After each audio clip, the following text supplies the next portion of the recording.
सोचिए एक ऐसी लड़ाई जिसे दुनिया ने करीब एक साल से देखा और महसूस किया। एक ऐसा युद्ध जिसमें हजारों लोग मारे गए, बच्चे, बूढ़े, महिलाएं, सबकी जिंदगियां बर्बाद हो गई। हर तरफ सिर्फ मौत, खून और तबाही का राज था। अब अचानक एक ऐसा बयान सामने आया है जिसने पूरे युद्ध के हालात बदलने की उम्मीद जगाई है। क्या इजराइल गाजा से वापस हटने को तैयार है? क्या हमास अपने हथियार छोड़ देगा? और इस पूरी प्रक्रिया के पीछे कौन है?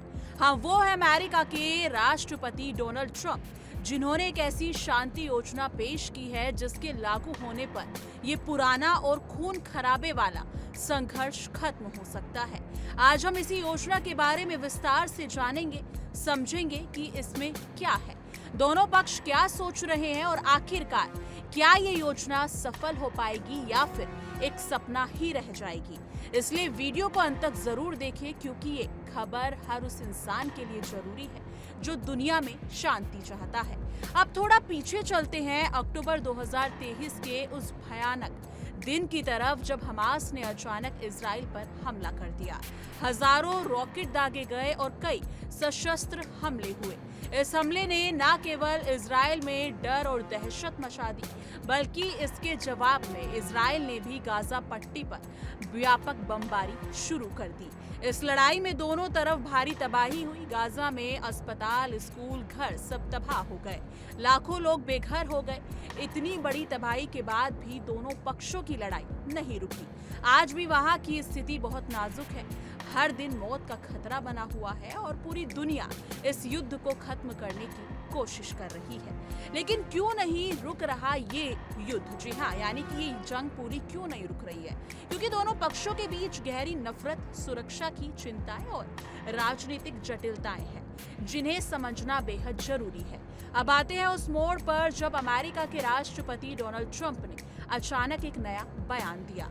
उन्होंने कहा कि इजराइल गाजा से अपनी प्रारंभिक वापसी रेखा पर पीछे हटने को तैयार है। इस शर्त से ये साफ होता है कि हमास को इस प्रस्ताव की पुष्टि करनी होगी। जैसे ही हमास हाँ कहेगा, तुरंत युद्ध विराम लागू कर दिया जाएगा और बंधकों की अदला बदली की प्रक्रिया शुरू होगी। ट्रंप की इस योजना में कई अहम बातें शामिल हैं, जिसमें पहला और सबसे जरूरी है तत्काल युद्ध विराम, ताकि और जान माल का नुकसान ना हो। दूसरा है गाजा से इजरायली सेना को धीरे धीरे और चरणबद्ध तरीके से वापस बुलाया जाए। तीसरी बात ये कि हमास को अपने हथियार छोड़ने होंगे ताकि भविष्य में फिर से संघर्ष ना हो। इसके साथ ही गाजा में एक नई सरकार बनेगी जो अंतर्राष्ट्रीय निगरानी में काम करेगी। ट्रंप का कहना है कि ये योजना यदि सफल हुई तो ये पूरे मध्य पूर्व में शांति का रास्ता खोल सकती है और 3000 साल से चली आ रही इस तबाही को खत्म करने में मदद करेगी। अब बात करते हैं उन लोगों की जो इस युद्ध के बीच सबसे ज्यादा प्रभावित हुए हैं, बंधक। खबरों के मुताबिक हमास के कब्जे में लगभग 48 इजरायली बंधक हैं। इसमें से कुछ के जीवित होने की संभावना है, जबकि बाकी या तो मारे जा चुके हैं या उनकी कोई खबर नहीं है।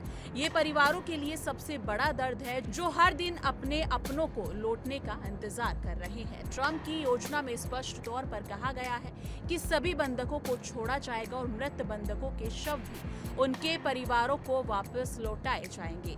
ये कदम बहुत बड़ा है, क्योंकि इससे केवल युद्ध का अंत नहीं होगा, बल्कि बहुत से परिवारों को उनके अपने की याद में सुकून मिलेगा। जहां हमास ने इस प्रस्ताव पर सहमति जताई है, वहीं इजराइल के प्रधानमंत्री बेंजामिन नेतन्याहू ने साफ कर दिया है कि वो गाजा से पूरी तरह पीछे हटने के पक्ष में नहीं है। उन्होंने कहा कि कुछ हद तक वापसी होगी, लेकिन गाजा पर पूरी तरह नियंत्रण छोड़ा नहीं जाएगा। इस बीच मिस्र में दोनों पक्षों के बीच अप्रत्यक्ष वार्ता शुरू होने की संभावना है, जहां ये तय होगा कि आगे कैसे बढ़ना है। हालांकि कुछ मुद्दे अभी भी अनसुलझे हैं, जैसे हमास कितनी शर्तें मानने को तैयार है और इजराइल अपनी सुरक्षा चिंताओं को कैसे हल करेगा।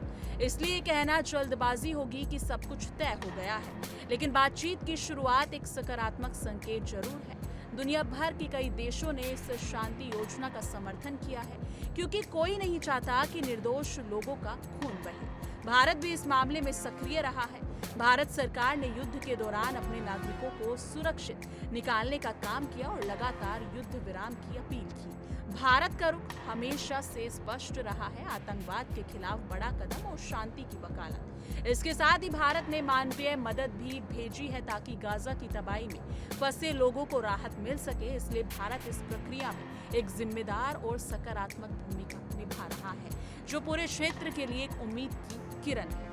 अब सबसे अहम सवाल ये है, क्या ये शांति योजना वाकई काम करेगी? क्या हमास सचमुच हथियार छोड़ देगा? क्या इजराइल गाजा से पीछे हटेगा, या ये सब केवल बयानबाजी और राजनीतिक चालबाजी है? इस पूरे मामले की सफलता आने वाले दिनों में मिस्र में शुरू होने वाली बातचीत पर निर्भर करेगी। अगर दोनों पक्ष समझौता कर पाते हैं तो एक बड़ी जीत होगी, ना सिर्फ मध्य पूर्व के बल्कि पूरी दुनिया के लिए। लेकिन अगर बातचीत विफल होती है तो जंग और भड़क सकती है। इसलिए हमें धैर्य रखना होगा और पूरी स्थिति पर नजर रखनी होगी। दोस्तों, दुनिया में हर जंग का एक अंत होता है, चाहे वो कितनी भी लंबी या जटिल क्यों ना हो सकता है कि ये ट्रंप की शांति योजना उस अंत की शुरुआत हो जो वर्षों से चले आ रहे इस खूनी संघर्ष को समाप्त कर सके। इस मुद्दे को लेकर आपकी क्या राय है? क्या आपको भी लगता है कि योजना काम करेगी? क्या हमास और इजराइल इस बार सच में शांति चाहते हैं?